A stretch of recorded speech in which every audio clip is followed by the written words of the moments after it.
মনে হয় YouTube video ছাড়া ভুলেই গিয়েছি। কিভাবে কি করতে হয় তাও মনে হয় ভুলে যাচ্ছি। তো অনেক দিন পর আপনাদের জন্য নতুন একটি ব্লগ নিয়ে চলে আসলাম। তো আজকে সারাদিন কি করি না করি তাই থাকছে আজকে ব্লগে।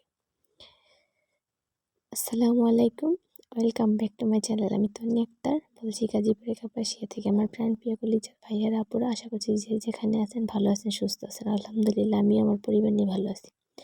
তো সব জায়েরা মিলে প্ল্যান করলাম যে এই সিজনে কিন্তু সবাই চড়ুইভাতি খেলে, অনেকেই বলে পিকনিক, অনেকে চড়ুইভাতি, এগুলোই আর কি। তো ভাবলাম যে চলেন আমরা সবাই মিলে চড়ুইভাতি খেলি ক্ষেতের মধ্যে।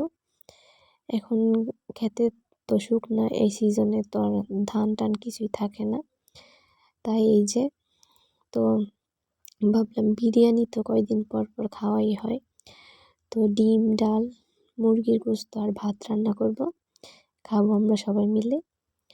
তো আমরা 3 জা ছিলাম, আমার একটা চাস্তো জা ছিল, আমার শাশুড়ি ছিল আর আমাদের বাচ্চা কাচ্চারা ছিল। তো এই তো এখানে ক্ষেতের মধ্যে ইট দিয়ে রান্না বান্না করব, তার জন্য মাটি গর্ত করে চুলা বানিয়ে নিলাম। তো এই তো আমার চাস্তো জা এখানে আগুন ধরিয়ে দিচ্ছিল। তো ভাবলাম যে প্রথমে ডিম সিদ্ধ দিব, কারণ মাটিটা ভেজা, তার জন্য। তো আস্তে আস্তে গরম হবে আর আগুনটাও একটু ভালো করে জ্বলবে। তো তার জন্য ডিমটা প্রথমে বসিয়ে দিলাম। তো সবাই মিলে হাতে হাতে কাজ করছি।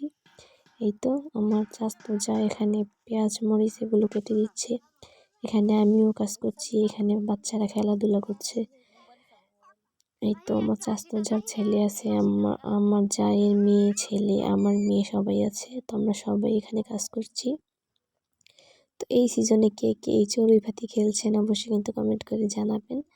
তো আমি কিন্তু দীর্ঘ অনেক দিন ধরে ভিডিও ছাড়তেছি না, কারণ ইচ্ছে করে না ইউটিউবে কাজ করতে। এরকম অলস হলে তো আর চলবে না। তো ভাবলাম যে একটা ভিডিও ছাড়ি, তার জন্য ভিডিওটা করা। তো সময়ের জন্য ভিডিওটা ছেড়ে উঠতে পারছি না। তো আপনারা সবাই হয়তো আমাকে ভুলেই গিয়েছেন। তো আমার কিন্তু সবার কথা মনে আছে, ভিডিও দেখি না একটু সময়ের কারণে, একটু ঝামেলার কারণে। তো সংসারে টুকিটাকি কাজ করে সব কিছু করে এগুলো আর করতে মনে চায় না, তার জন্য করাও হয় না। তো ভাবলাম যে শখ করে ভিডিওটা করেছি, তো ছাড়িয়ে আমার বন্ধুরা দেখে নেবে। তো ভিডিওর এই পর্যায়ে এসে প্রতিদিনের মতো সবার কাছ থেকে ছোট্ট একটি লাইক চেয়ে নেব। আমার ভিডিওটি দেখার আগে অবশ্যই একটি লাইক দিয়ে ভিডিওটি দেখা শুরু করবেন। আর যদি দেখতে দেখতে কোনো অংশে ভালো লেগে যায় তাহলে অবশ্যই আমার চ্যানেলটিকে সাবস্ক্রাইব করে দিয়ে আমার পাশে থেকে যাবে। আর পাশে থাকা বেল বাটনটিকে অল ক্লিক করে দিবেন, ভিডিও ছাড়া মাত্র আপনাদের কাছে পৌঁছে যাবে। আর এখানেই তো কথা বলতে বলতে আমি ডিম সিদ্ধ করে ডিম ছুলে তারপর ডালও প্রায় রান্না শেষের দিকে। তো এখানে ডালটা বাগার দেওয়ার জন্য কড়াই বসিয়ে নিয়েছি। তো কোনো জিনিসই কিন্তু এখানে অপরিষ্কারভাবে করা হচ্ছে না, সব কিছু সুন্দরভাবে কেটে ধুয়ে পরিষ্কার করে নেওয়া হয়েছে।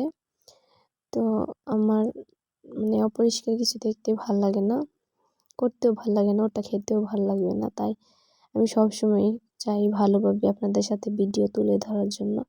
তো আমার রান্নাগুলো আপনাদের কাছে কীরকম লাগে অবশ্যই কিন্তু আপনারা জানাবেন। তো এই তো এখানে ডাল রান্নাটা শেষে এখানে তো আমি বাগার দিয়ে নিলাম। তো আমার হাতে ডাল রান্না কিন্তু সবাই অনেক পছন্দ করে। তো সম্পূর্ণ রান্নাটা কিন্তু আমিই করেছি। তো আমার 2 জায়ের কিন্তু বাচ্চা আছে, তো ওরা একটু একটু করেছে, আমার চাচা আমাকে হেল্প করেছে। তো ভাবলাম রান্নাটা আমিই করি, আমার মেয়ে যখন বড় দুষ্টুমি করে না, তার জন্য। তো আমার 2 জায়ের বাবুগুলো আপনাদের কাছে আমি দেখাইনি, তো অবশ্যই ওদের 2 জনকে দেখাবো। আমি তো ভিডিওই ছাড়ি না, তো ওদেরকে কিভাবে দেখাবো।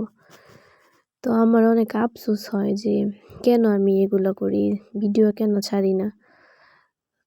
ও এগুলা নিয়ে আর কি অনেক টেনশন হয়। তো মন চায় ভিডিও ছাড়ার জন্য, কিন্তু সময়ের কারণে পারতেছি না।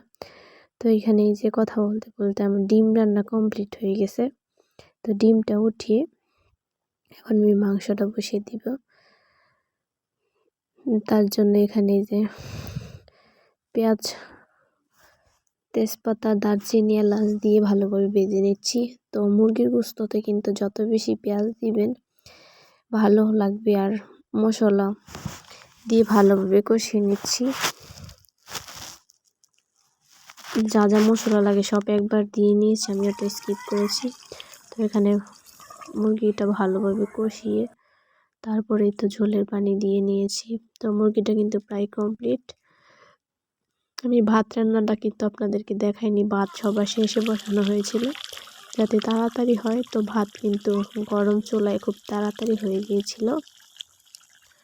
তো আমার এই তো গোস্তটা রান্না কমপ্লিট। এখন আমরা সবাই গোসল করতে চলে যাব একজন একজন করে। তো গোসল করে এসে তারপর সবাই একসাথে মিলেমিশে খাবো। তো এই তো আমরা সবাই গোসল করে চলে আসলাম। আর এই তো সব কিছু এখানে রেখে দিয়েছি। এই তো মুরগির গোস্তটা কিন্তু মাশাআল্লাহ দেখতে অনেক সুন্দর লাগছে, কালারটা সুন্দর এসেছে, খেতে অনেক ভালো হয়েছিল সব কিছু। তো সবাই কিন্তু কমেন্ট করে বলবেন আমার রান্নাগুলো কেমন হয়েছে, আর এই ফিলিংসটা কেমন। ছোটোবেলার কথা কিন্তু অনেক মনে পড়ছে এগুলা করে। তো আজকের মতো এখানে বিদায় নিব। তো দেখা হবে নতুন কোনো ভিডিওতে। সেই পর্যন্ত সবাই সুস্থ থাকবেন, ভালো থাকবেন।